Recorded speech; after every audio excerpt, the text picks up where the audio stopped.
إن الحمد لله نحمده ونستعينه ونؤمن به ونتوكل عليه ونعوذ بالله من شرور أنفسنا ومن سيئات أعمالنا من يهده الله فلا مضل له ومن يضلل فلا هادي له أشهد أن لا إله إلا الله وأشهد أن محمدا عبده ورسوله أرسله بالهدى ودين الحق ليظهره على الدين كله ولو كره المشركون. اللهم صل على محمد وعلى آل محمد كما صليت على إبراهيم وعلى آل إبراهيم إنك حميد مجيد. أما بعد فإن خير الكلام كلام الله وخير الحديث كتاب الله وخير الهدي هدي محمد صلى الله عليه وسلم وشر الأمور محدثاتها وكل محدثة بدعة وكل بدعة ضلالة. أعوذ بالله من الشيطان الرجيم.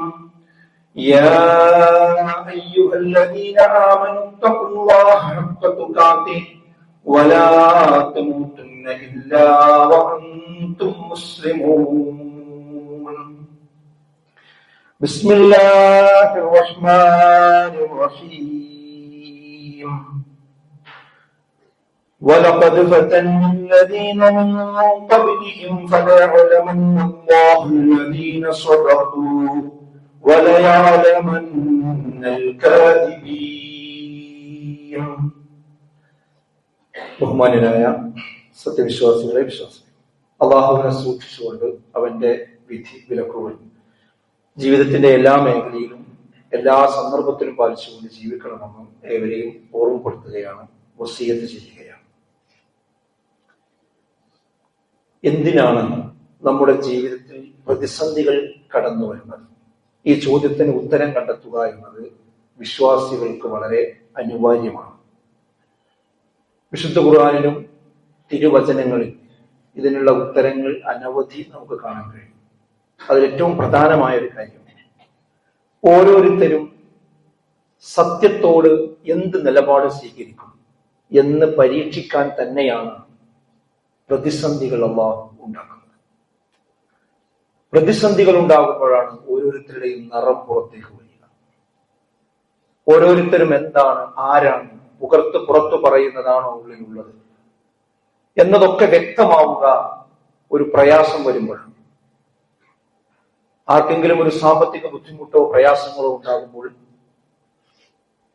ആ പ്രയാസമുള്ള സമയത്ത് മറ്റൊരാളോട് ആ ബുദ്ധിമുട്ട് പറയുന്ന സമയത്താണ് അയാളെ അത്രയും കാലം സ്നേഹിച്ചിരുന്നു എന്ന് പറയുന്നയാൾ ഇദ്ദേഹത്തെ സഹായിക്കുമോ ഇല്ലയോ എന്ന് തീരുമാനമാകുന്നത്. അത് ഇയാൾക്കൊരു പ്രയാസം വരുമ്പോഴാണ്. അപ്പോഴാണ് ആ കാര്യം വ്യക്തമാവുക. അതേത് വിഷയവും അങ്ങനെ തന്നെയാണ്. അതുകൊണ്ട് തന്നെയാണ് ഇസ്ലാമിക ചരിത്രത്തിൽ ഓരോ രീതിയിലുള്ള പരീക്ഷണങ്ങളും പ്രതിസന്ധികളും കടന്നുപോയിട്ടുള്ളത്. വിശുദ്ധ ഖുർആൻ പറഞ്ഞിട്ടുണ്ട്, വലഖദ് ഫതന്നൽ ലദീന മിൻ ഖബ്ലിഹിം, നിങ്ങൾക്ക് മുമ്പുള്ളവരെ നാം പരീക്ഷിച്ചിട്ടുണ്ട്. അതെന്തിനു വേണ്ടിയായിരുന്നു? ഫലയഅലമന്നല്ലാഹു ലദീന സ്വദഖൂ, നിങ്ങളുടെ കൂട്ടത്തിൽ സത്യവാന്മാർ ആരാണെന്നും അറിയുന്നതിന് വേണ്ടി. വലയഅലമന്നൽ കാദിബീൻ, ആരാണ് കളവ് പറയുന്നവർ എന്ന് മനസ്സിലാക്കുന്നതിന് വേണ്ടി. ആരാണ് സത്യം പറയുന്നവർ, ആരാണ് കളവ് പറയുന്നവർ? ഞാൻ ഇസ്ലാം വിശ്വസിച്ചിരിക്കുന്നു, സ്വീകരിച്ചിരിക്കുന്നു, ഷഹാദത്ത് കലം ചൊല്ലിയിരിക്കുന്നു എന്ന് പറയുകയും എന്നാൽ അതൊരു നിർണായക ഘട്ടം വരുമ്പോൾ അതിനോടൊപ്പം ഇല്ലാതിരിക്കുകയും ചെയ്യുന്ന അവസ്ഥ ആരിലൊക്കെയുണ്ട് എന്നറിയാൻ വലഖദ് ഫതന്നൽ ലദീന മിൻ ഖബ്ലിഹിം ഫലയഅലമന്ന അല്ലാഹു ലദീന സ്വദഖൂ വലയഅലമന്നൽ കാദിബീൻ, മുൻഗാമികൾ ആ നിലക്ക് പരീക്ഷിക്കപ്പെട്ടിട്ടുണ്ടെന്ന് മനസ്സിലാക്കാൻ വേണ്ടി എന്നാണ്. അപ്പൊ സഹോദരങ്ങളെ, നമ്മൾ മനസ്സിലാക്കേണ്ടത് ഏതൊരു പ്രയാസങ്ങളും പ്രതിസന്ധികളും നമ്മുടെ വ്യക്തി ജീവിതത്തിലും കുടുംബജീവിതത്തിലും സാമൂഹ്യ മണ്ഡലങ്ങളിലും ഒക്കെ ഉണ്ടാകുമ്പോൾ ആ സന്ദർഭത്തിൽ നമ്മൾ സത്യത്തിൽ നിന്ന് വ്യതിചലിക്കാതെ, അള്ളാഹുവിന്റെ വിശ്വാസത്തിൽ നിന്ന് വ്യതിചലിക്കാതെ, താൻ ഉയർത്തിപ്പിടിക്കുന്ന ആ ഷഹാദത്ത് കലിമയിൽ നിന്ന് വ്യതിചലിക്കാതെ അതിൽ ഉറച്ചു നിൽക്കുന്നവർ ആരാണ്? അതല്ല ഭൗതിക താല്പര്യത്തിന്റെ പിന്നാലെ, മറ്റു സ്ഥാനമാനങ്ങളുടെ പിന്നാലെ, മറ്റു സാഹചര്യങ്ങളുടെ പിന്നാലെ, പല ന്യായീകരണങ്ങൾ പറഞ്ഞുകൊണ്ടുള്ള അവസ്ഥയുടെ പിന്നാലെ ആരൊക്കെ നിൽക്കും എന്ന് തന്നെയാണ് വിശുദ്ധ ഖുർആൻ ഈ ഒരു കാര്യത്തിലൂടെ നമ്മളെ ഓർമ്മപ്പെടുത്തുന്നത്. യഥാർത്ഥത്തിൽ പ്രതിസന്ധികൾ വിശ്വാസികൾക്ക് ഈമാൻ വർദ്ധിപ്പിക്കുകയാണ് ചെയ്യുക. പ്രയാസങ്ങളും പ്രതിസന്ധികളും ഉണ്ടാകുമ്പോഴാണ് നമുക്ക് എത്രത്തോളം ഈമാൻ ഉണ്ട് എന്ന് നമുക്ക് തന്നെ മനസ്സിലാകാൻ ഒരു വഴി കൂടിയാണത്.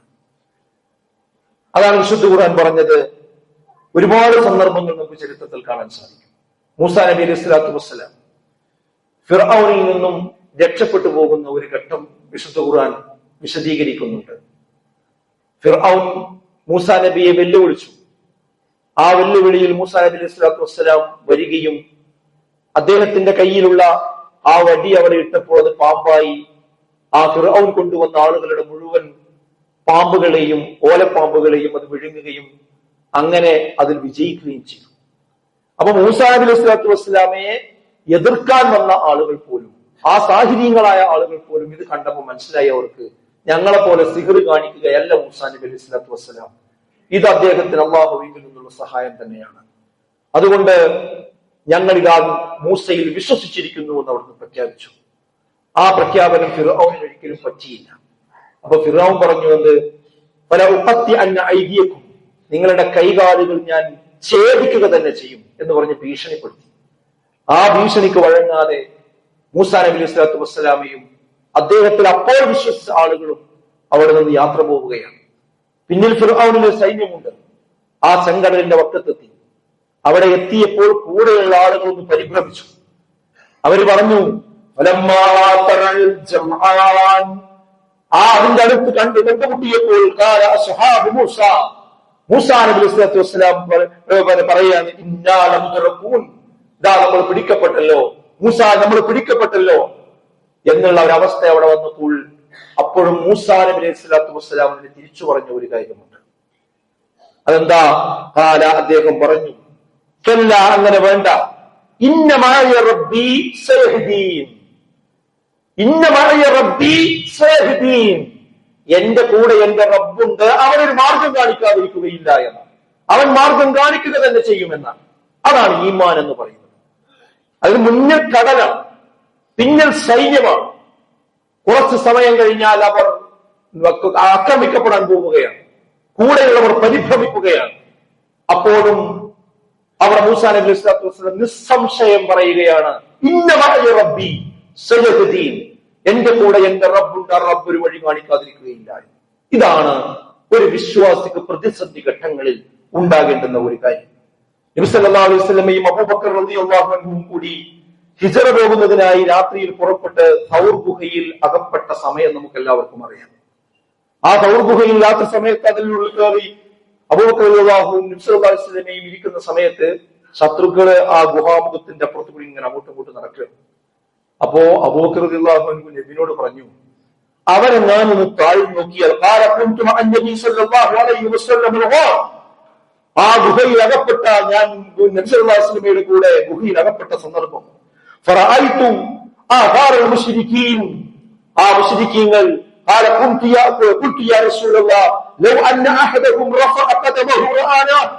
അവരെങ്ങാനും താഴ്ന്നു കുനിഞ്ഞു നോക്കിയാൽ അവരെ കാലുകരെ കാണാൻ പറ്റും, ഗുഹയിൽ ഇരുന്നു കൊണ്ടല്ല അങ്ങോട്ട് കൊണ്ട് പോണത്.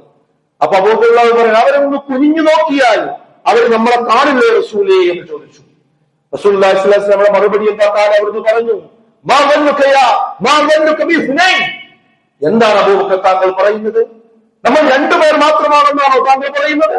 അല്ലാഹു സാലിസുഹുമാ, മൂന്നാമനായി നമ്മുടെ കൂടെയും അല്ലാഹു ഉണ്ടെന്ന കാര്യം നീ മറന്നു പോകരുത് എന്ന് നബി സല്ലല്ലാഹു അലൈഹി വസല്ലമ അബൂബക്കർ റളിയല്ലാഹുവിനെ അവിടെ ഓർമ്മപ്പെടുത്തുകയാണ്. ഇതാണ് എന്ത് പ്രതിസന്ധികളുടെ അലമാലകൾ അലേപിച്ചു വന്നാലും, അവിടെ ഭൗതികമായ രീതിയിലുള്ള ഒരു സഹായവും ഇല്ലെന്ന് വന്നാലും, മേലെ പടച്ച തമ്പുരാനുണ്ട് എന്ന ആ ഉറച്ച വിശ്വാസത്തിന്റെ അചഞ്ചലമായി മുന്നോട്ട് പോകാൻ ആർക്ക് കഴിയുന്നുവോ ആ കഴിയുന്നവർക്കാണ് ഈമാനുള്ളത് എന്നാണ് നാം മനസ്സിലാക്കേണ്ടത്.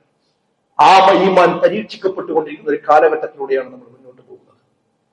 അതാണ് നമ്മൾ തിരിച്ചറിയേണ്ട കാര്യം.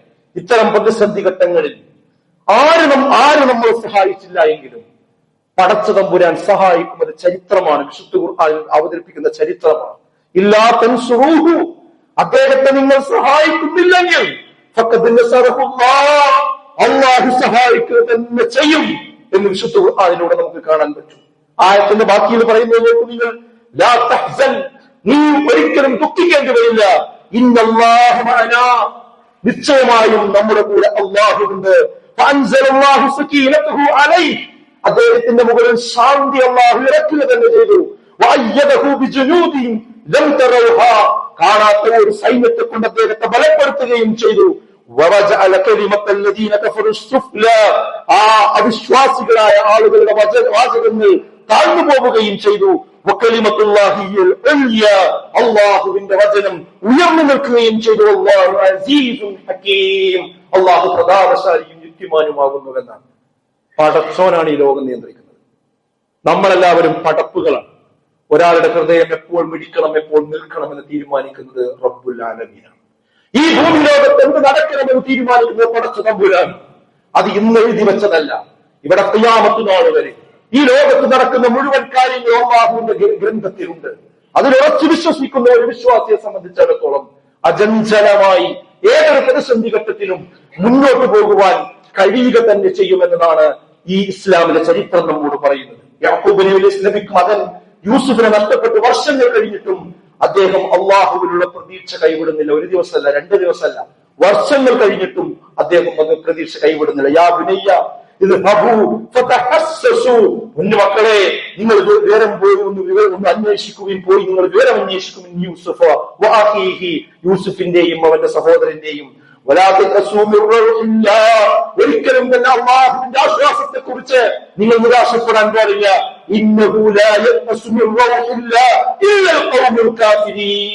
നിരാശ ബാധിക്കുന്നത് അള്ളാഹുവിന്റെ അടുക്കൽ നിന്നുള്ള ആശ്വാസത്തെ കുറിച്ച് നിരാശ ബാധിക്കുന്നത് ആർക്ക് മാത്രമാണ്? അവിശ്വാസികൾക്ക് മാത്രമായിരിക്കും. വിശ്വാസികൾക്ക് ഒരിക്കലും റബ്ബിന്റെ അടുക്കൽ നിന്നുള്ള നിരാശ ഉണ്ടാവുകയില്ല എന്നതാണ് വിശുദ്ധ ഖുർആൻ ഓർമ്മപ്പെടുത്തുന്നത്. പരീക്ഷണം വരുന്നതിന്റെ ലക്ഷ്യം എന്താണെന്ന് കൂടി ഖുർആനിൽ പറഞ്ഞിട്ടുണ്ട്. അതെന്താ? മയ്യുരിദില്ലാഹു ബിഹി ഖൈറൻ യുസ്ബ് മിൻഹു എന്നാണ്. ഒരാൾക്കാകട്ടെ, ഒരു വ്യക്തിക്കാകട്ടെ, ഒരു സമൂഹത്തിനാകട്ടെ അള്ളാഹ് നന്മ ഉദ്ദേശിക്കുന്നുണ്ട് എങ്കിൽ അവർക്ക് പരീക്ഷണങ്ങൾ വരുമെന്നാണ്. ഇന്നമഅൽ ഉസ്രി യുസ്റാ, ബുദ്ധിമുട്ടിന്റെ കൂടെയാണ് എളുപ്പമുണ്ടാവുക. കയറ്റം കയറിയതിനു ശേഷമാണ് ഇറക്കമുള്ളത്. വളവ് തിരിഞ്ഞതിനു ശേഷമാണ് നേരെയുള്ള റോഡുള്ളത്. എവിടെ ബുദ്ധിമുട്ടുണ്ടോ അതിന്റെ അപ്പുറത്ത് പ്രകാശം, അതിന്റെ അപ്പുറത്ത് എളുപ്പമുണ്ട്. കാർമേഘം മൂടി ആകാശം നമ്മൾ കണ്ടിട്ടുണ്ട്. ആ കാർമേഘത്തിന് അല്പായുസ് മാത്രമേ ഉള്ളൂ. ആ കാർമേഘം നീങ്ങി ആ സൂര്യൻ പുറത്തു വരുന്ന ഒരു സമയമുണ്ട്. കാർമേഘം നീങ്ങി ആ നിലാവെളിച്ചം ചന്ദ്രൻ പുറത്തു വരുന്ന ഒരു സമയമുണ്ട്. അത് വരും. കാർമേഘം എന്നും ആകാശത്തിൽ കാർമേഘം മൂടി നിൽക്കുകയില്ല. അത് ഇടിപൊട്ടിയാ മഴ പെയ്യും, അന്തരീക്ഷം തെളിയും. ആ തെളിയുന്നത് വരെ ഓരോരുത്തരും പരീക്ഷിക്കപ്പെടുമെന്ന് മാത്രം. ആരൊക്കെയുണ്ട് ഹക്കിന്റെ കൂടെ? ആരൊക്കെയുണ്ട് ധർമ്മത്തിന്റെ കൂടെ? ആരൊക്കെയുണ്ട് ഈ സലിക്കോ കാര്യങ്ങളുടെ കൂടെ എന്നത് കൃത്യമായി ഓരോരുത്തരും, ഓരോ സമൂഹവും, ഓരോ സംഘങ്ങളും, ഓരോ സ്ഥാപനങ്ങളും, ഓരോ സംഘടനകളും, ഓരോ കൂട്ടായ്മകളും ഈ കാര്യത്തിൽ പരീക്ഷിക്കപ്പെടുക തന്നെ ചെയ്യും. അതുകൊണ്ട് തന്നെയാണ് ഇവിടെ ഓരോ സന്ദർഭങ്ങളിൽ പ്രതിസന്ധികൾ ഉണ്ടാവുന്നത്. മനുഷ്യന്മാരെ പരീക്ഷിക്കാനും നിലപാടുകൾ തിരിച്ചറിയാനും തന്നെയാകുന്നു എന്ന് തന്നെയാണ് ഇസ്ലാം മുന്നോട്ട് വെക്കുന്ന ഒരു സന്ദേശം. ആർക്കാണ് മംഗളം? ഒഴുകുന്നവരോടൊപ്പം ഒഴുകുന്നവർക്കല്ല, പോകുന്നവരോടൊപ്പം പോകുന്നവർക്കല്ല. എല്ലാവരും നാളെ മുതൽ മദ്യം അനുവദനീയമാണ്, അതെല്ലാവരും കുടിച്ചിരിക്കണം എന്ന് പറഞ്ഞാൽ, അതൊരു 1,00,000 ആളുകൾ പറഞ്ഞാലും അതിലൊരു മനുഷ്യനാണ് ആ മദ്യം എന്ന് പറയുന്നത് ഞാൻ മുസ്ലിമാണ്, എനിക്ക് ഹറാമാണ് എന്ന് പറഞ്ഞ് അതിൽ നിന്ന് മാറി നിൽക്കുന്നത് എങ്കിൽ ജനങ്ങളുടെ മുമ്പിൽ ഒരുപക്ഷെ ഈ 1,00,000 ആളുകൾ പുതിയ കാലമല്ലേ, ഇത് പുതിയ കാലമല്ലേ, ഇനി ലഹരി എന്നൊക്കെ പറഞ്ഞാൽ രാസലഹരി പ്രശ്നമുള്ളൂ, ഇനി കള്ളിനെ നിങ്ങൾ ലഹരിന്റെ കൂട്ടത്ത് കൂട്ടണ്ട എന്ന് പറഞ്ഞാൽ ഒരുപക്ഷെ അത് അംഗീകരിച്ചേക്കാം. പക്ഷേ അല്പം മത്തുണ്ടാക്കുന്നത് എന്താണോ അത് മുഴുവൻ ലഹരിയാണ്, അത് ഹറാമാണ് എന്ന് പഠിപ്പിച്ച ഒരു വിശ്വാസിയെ സംബന്ധിച്ചിടത്തോളം അയാൾ അതിൽ ഉറച്ചു നിൽക്കും. അങ്ങനെ ഉറച്ചു നിൽക്കുന്ന ധർമ്മവും അധർമ്മവും സത്യവും അസത്യവും കൂടിക്കലർന്ന് ഏതാണ് ഹക്ക് ഏതാണ് അസത്യം എന്ന് മനസ്സിലാകാതെ പ്രയാസപ്പെടും. ആ ഹക്കിനെ കണ്ടെത്തി അതിന്റെ കൂടെ ആരൊക്കെ എതിരായാലും ഞാൻ എന്റെ റബ്ബിന് എതിരായത് ചെയ്യില്ല, റബ്ബിനെതിരായ നിലപാട് സ്വീകരിക്കില്ല എന്ന ഉറപ്പോടുകൂടി എഴുന്നേറ്റ് നിൽക്കുന്നവർക്കാണ് ബദഅൽ ഇസ്ലാമു ഗരീബ വസയഊദു കമാ ബദഅ ഫതൂബാ ലിൽ ഗുറബാ. റസൂലുള്ളാഹി സ്വല്ലല്ലാഹു അലൈഹി വസല്ലം പറയും, ഇസ്ലാം വന്നത് അപരിചിതമായി കൊണ്ടാണ്. അള്ളാന്റെ റസൂല് ആദ്യമായി അവിടെ മക്കത്ത് വന്നുകൊണ്ട് ഈ പ്രബോധന പ്രവർത്തനം നടത്തുമ്പോൾ പ്രവാചകനെ അനുകൂലിക്കാൻ ആരും ഉണ്ടായിട്ടില്ല. പിന്നീട് എതിർക്കാനാണ് ആൾക്കാരുണ്ടായത്. കൂടെയുള്ള കുടുംബങ്ങളടക്കം പ്രവാചകനെ വിട്ടുപോയി. പക്ഷെ റസൂലുള്ള ആ കലിമത്തു തൗഹീദുമായി മുന്നോട്ട് പോയി. പിന്നീട് എന്താ സംഭവിച്ചത്? മക്ക ഫത്ഹുണ്ടായി. ഇനി അള്ളാന്റെ റസൂൽ പറയുന്നത് ഖിയാമത്ത് നാളിലേക്ക് അടുക്കുമ്പോഴും ചെയ്യും അതേ അവസ്ഥയിലേക്ക് ഇസ്ലാം തിരിച്ചു പോകും. ഇസ്ലാമിലുള്ള കാര്യങ്ങൾ ആര് പറയുന്നുവോ അവൻ അപരിഷ്കൃതനാണെന്ന് പറയും, അവൻ താലിബാനി ചാപ്പ കുത്തും, അവൻ മോശക്കാരനാണെന്ന് പറയും, അവൻ തീവ്രവാദിയാണെന്ന് പറയും, അവൻ ഭീകരവാദിയാണെന്ന് പറയും, അവൻ ഇസ്ലാമോഫോബിയ ഉണ്ടാക്കുകയാണെന്ന് പറയും. അങ്ങനെ വളഞ്ഞിട്ട് ആക്രമിക്കും. ആ ആക്രമങ്ങളും കാര്യങ്ങളും ഒക്കെ വരുമ്പോഴും അതിൽ ഒറ്റപ്പെട്ട് ആ സത്യത്തിന്റെ ശബ്ദം ആര് പറയുന്നുവോ ബദഅൽ ഇസ്ലാമു ഗരീബ വസയഊദു കമാ ബദഅ ഫതൂബാ ലിൽ ഗുറബാ. ആ സമയത്ത് ആ ഗുറബാക്കൾക്ക്, ആ അപരിചിതർക്കാവുന്നു മംഗളം, ആ അപരിചിതർക്കാവുന്നു മംഗളം. സുഹൃത്തുക്കളെ, വല്ലാഖിറതു ഖൈറും വഅബ്ഖ. എന്നും ജീവിക്കാനുള്ള ഈ ദുനിയാവിലാണ് പരലോകത്താണ്. ഈ പരലോകം നഷ്ടപ്പെടുത്തുന്ന നിലപാടുകളെടുത്ത് നമ്മൾ മുന്നോട്ട് പോയാൽ ഇവിടുന്ന് തന്നെ പരീക്ഷ ഉണ്ടാവും. അത് വ്യക്തിയെടുത്താൽ വ്യക്തിക്കുണ്ടാവും, കുടുംബമെടുത്താൽ കുടുംബത്തിനുണ്ടാവും, കൂട്ടായ്മകൾ എടുത്താൽ കൂട്ടായ്മകൾക്കുണ്ടാവും. അത് ഈ നാട്ടിൽ നിന്നുള്ള നമുക്ക് ഇൻഷാ അല്ലാഹ് കാണാൻ കഴിയും, സംശയിക്കൊന്നും വേണ്ട. അതുകൊണ്ട് ഹക്കും ബാത്തിലും തമ്മിൽ യുദ്ധമുണ്ടാകുമ്പോൾ ഹക്കിന്റെ കൂടെ നിർഭയമായി ചേർന്ന് നിൽക്കാൻ നമുക്ക് സാധിക്കേണ്ടതുണ്ട്. അവർക്ക് മാത്രമേ നാളെ സ്വർഗത്തിൽ പ്രവേശിക്കാൻ കഴിയുകയുള്ളൂ. കാരണം ഈ ദുനിയാവിൽ നിന്ന് വന്നത് നമ്മൾ കച്ചവടക്കാരനാകാനല്ല, നമ്മൾ ബിസിനസ്സുകാരനാകാനല്ല, നമ്മൾ ഡോക്ടറാകാനല്ല, നമ്മൾ എഞ്ചിനീയർ ആകാനല്ല, നമ്മൾ അധ്യാപകനാകാനല്ല, നമ്മൾ ഇവിടെ എന്തെങ്കിലും അങ്ങനെ ചെയ്ത് ജീവിക്കാനല്ല. മറിച്ച് പരീക്ഷണത്തിന് വന്നതാണ്, അള്ളാഹ് ഇബാദത്തെടുക്കാൻ വേണ്ടി വന്നതാണ്. അള്ളാഹുവിന് ഇബാദത്തെടുക്കാനല്ലാതെ മനുഷ്യനെ ജിന്നുവർഗത്തിൽ സൃഷ്ടിച്ചിട്ടില്ല. പിന്നെ എന്തിനാ ജോലി? അത് മരിക്കുന്നത് വരെയുള്ള ഉപജീവന മാർഗം മാത്രമാണ്, അത് ലക്ഷ്യമല്ല. ഒരാൾ ഭക്ഷണം കഴിക്കണം, അപ്പൊ അയാളോട് ചോദിച്ചു എന്തിനാ ഭക്ഷണം കഴിക്കുന്നത്? അപ്പൊ അയാളെ മറുപടി, ഇവിടെ ഈ ഭക്ഷണത്തൊക്കെ കുറെ കറികളൊക്കെ ഉണ്ട്, അതൊക്കെ കൂട്ടാനാണ് എന്ന് പറഞ്ഞാൽ എങ്ങനെ ഉണ്ടാവും? അതല്ലല്ലോ ഭക്ഷണം കഴിക്കണ ലക്ഷ്യം. ഭക്ഷണം കഴിക്കണ ലക്ഷ്യം വിശപ്പടങ്ങാണ്. വിശപ്പടങ്ങാൻ ഭക്ഷണം വേണം. ഭക്ഷണം അകത്തേക്ക് പോകണമെങ്കിൽ അതിന് കറിയും കൂട്ടാനൊക്കെ വേണം, അത്രേ ഉള്ളൂ. അതേപോലെ ജീവിക്കണത് എന്തിനാന്ന് വെച്ചാൽ നമുക്ക് നാളെ പരലോകത്തെ രക്ഷ കിട്ടാനാണ്. അള്ളാഹ് ഇബാദത്തെടുത്ത് അള്ളാഹിനെ തൃപ്തിപ്പെടുത്തി ദീനനുസരിച്ച് ജീവിക്കാനാണ്. പക്ഷെ മരിക്കുന്നത് വരെ ജീവിക്കാനൊരു വീട് വേണം, അതുവരെ നമുക്ക് കുട്ടികൾക്ക് ചെലവിന് കൊടുക്കാൻ ജോലി വേണം. അത്രയും മഹീഷത്തിന് ഇവിടെ പ്രാധാന്യമുള്ളൂ. പക്ഷെ ഇന്നെന്താ? ഇത് ദുനിയാവാണ് എല്ലാം. ഈ ദുനിയാവ് ഒരു വഞ്ചിക്കുന്ന വിഭവമല്ലാതെ മറ്റൊന്നുമല്ല. നിസ്കരിക്കാൻ പോലും ആൾക്കാർക്ക് നേരമില്ല, അത്രക്ക് തിരക്കിട്ട് ഓടുകയാണ്. ആ ഓട്ടത്തിനിടയിൽ അറ്റാക്ക് ഉണ്ടാവും, അതാ സ്ട്രോക്ക് ഉണ്ടാവണം, അപകടം ഉണ്ടാവണം, മരിച്ചു പോകണം. ആ കബർക്കുള്ളതൊന്നും ഉണ്ടാവില്ല. ഇവിടെ ഉണ്ടാക്കി വെച്ചൊക്കെ മക്കളും ചെയ്യും, അങ്ങോട്ടും ഇങ്ങോട്ടും തോന്നിയ സംഘട്ടും ചെയ്യും. അത് നല്ലോണം ആലോചിക്കുക. നമ്മൾ മരിച്ചു പോകുമ്പോൾ കൊണ്ടാകാനുള്ള മൂല്യങ്ങളാണ് നമുക്ക് വേണ്ടത്, അല്ലാതെ ദുനിയാവിന്റെ വഞ്ചനയിലും താല്പര്യത്തിലല്ല നമ്മൾ പെടേണ്ടത്. ഈ കാലഘട്ടം വളരെ പ്രധാനമാണ്. പടച്ച തമ്പുരാൻ അങ്ങനെ പരീക്ഷണത്തിൽ പതറാതെ ഹക്കിനോടൊപ്പം നിൽക്കുവാനുള്ള തൗഫീക്ക് നമുക്ക് എല്ലാവർക്കും പ്രദാനം ചെയ്യുമാറാകട്ടെ.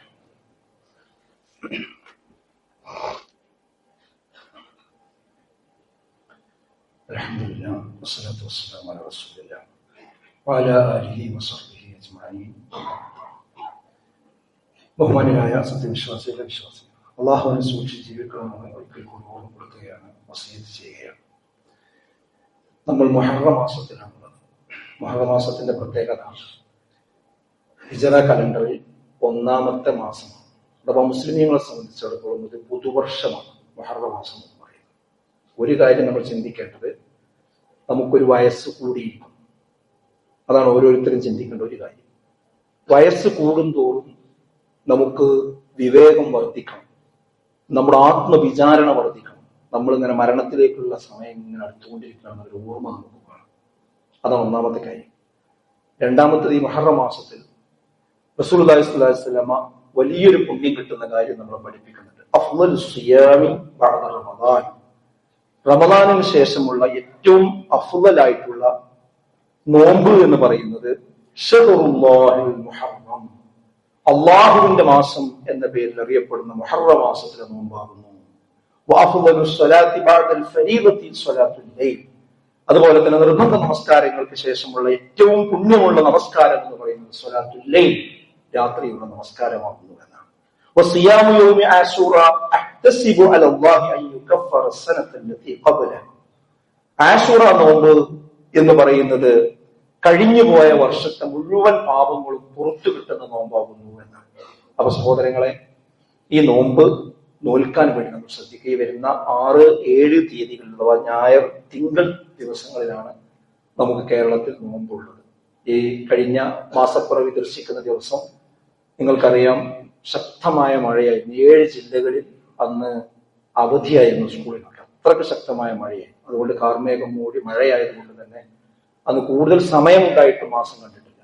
അതുകൊണ്ടാണ് അത് 30 തികച്ച് 1 പൂർത്തീകരിച്ച് നമ്മളതിന്റെ കണക്ക് പ്രകാരം വരുമ്പോൾ 6, 7 നമുക്ക്, അഥവാ ഞായർ തിങ്കളാണ് മുഹറം 9, 10. അല്ലാഹു റസൂൽ പറഞ്ഞതാണ്. മുഹറം 10ന്റെ പ്രാധാന്യം പറഞ്ഞു. റസൂൽ നോറ്റു. ഇനി അടുത്ത വർഷം ഞാൻ ജീവിച്ചിരിക്കുമെങ്കിൽ, എനിക്ക് ആയുസ്സുണ്ടാകുമെങ്കിൽ ഞാൻ 9 നോൽക്കുമായിരുന്നു എന്ന് റസൂലുള്ളാഹി സ്വല്ലല്ലാഹു അലൈഹി വസല്ലം പറഞ്ഞിട്ടുണ്ട്. പക്ഷെ ആ വർഷമായപ്പോഴേക്കും റസൂലുള്ളാഹി വഫാത്തായി. അപ്പൊ റസൂലുള്ളാഹിയുടെ സുന്നത്ത് എന്ന് പറയുന്നത് റസൂലുള്ളാഹിയുടെ വാക്കും മൗനാനുവാദവും പ്രവൃത്തിയും ഒക്കെ റസൂലുള്ളാഹിയുടെ സുന്നത്താണ്. റസൂലുള്ളാഹിയുടെ വാക്കിൽപ്പെട്ടതാണെന്ന് അടുത്ത വർഷം ഞാൻ ഉണ്ടാവുകയായിരുന്നെങ്കിൽ 9 നോൽക്കുമെന്നത്.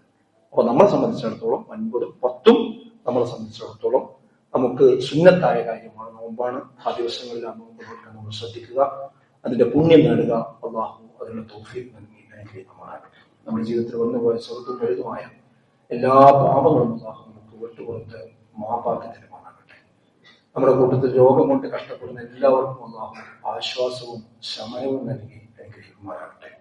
ഹക്കും ബാത്തിലും കൂട്ടിക്കുഴഞ്ഞ് മുന്നോട്ട് പോകുമ്പോൾ അതിൽ ഹക്ക് ഏതാണെന്ന് തിരിച്ചറിയാനുള്ള ഒരു വിവേകം നമുക്കും നമ്മുടെ കുടുംബത്തിനും അല്ലാഹു പ്രദാനം ചെയ്യുമാറാകട്ടെ. ഹക്കിനോടൊപ്പം ഏത് പ്രതിസന്ധി ഘട്ടത്തിലും നിലകൊള്ളുവാനുള്ള തൗഫീഖ് അല്ലാഹു നമുക്ക് എല്ലാവർക്കും നൽകുമാറാകട്ടെ. അല്ലാഹു والمسلمين والمسلمات الأحياء منهم والأموات إنك مجيب الدعوات يا قاضي الحاجات. ربنا اصرف عنا عذاب جهنم إن عذابها كان غراما. ربنا هب لنا من أزواجنا وذرياتنا قرة أعين واجعلنا للمتقين إماما. اللهم أجرنا من النار، اللهم أجرنا من النار، اللهم أجرنا من النار. اللهم أعز الإسلام والمسلمين وأذل الشرك والمشركين. ربنا تقبل منا إنك أنت السميع العليم وتب علينا إنك أنت التواب الرحيم. ربنا آتنا في الدنيا حسنة وفي الآخرة حسنة وقنا عذاب النار. آمين يا أرحم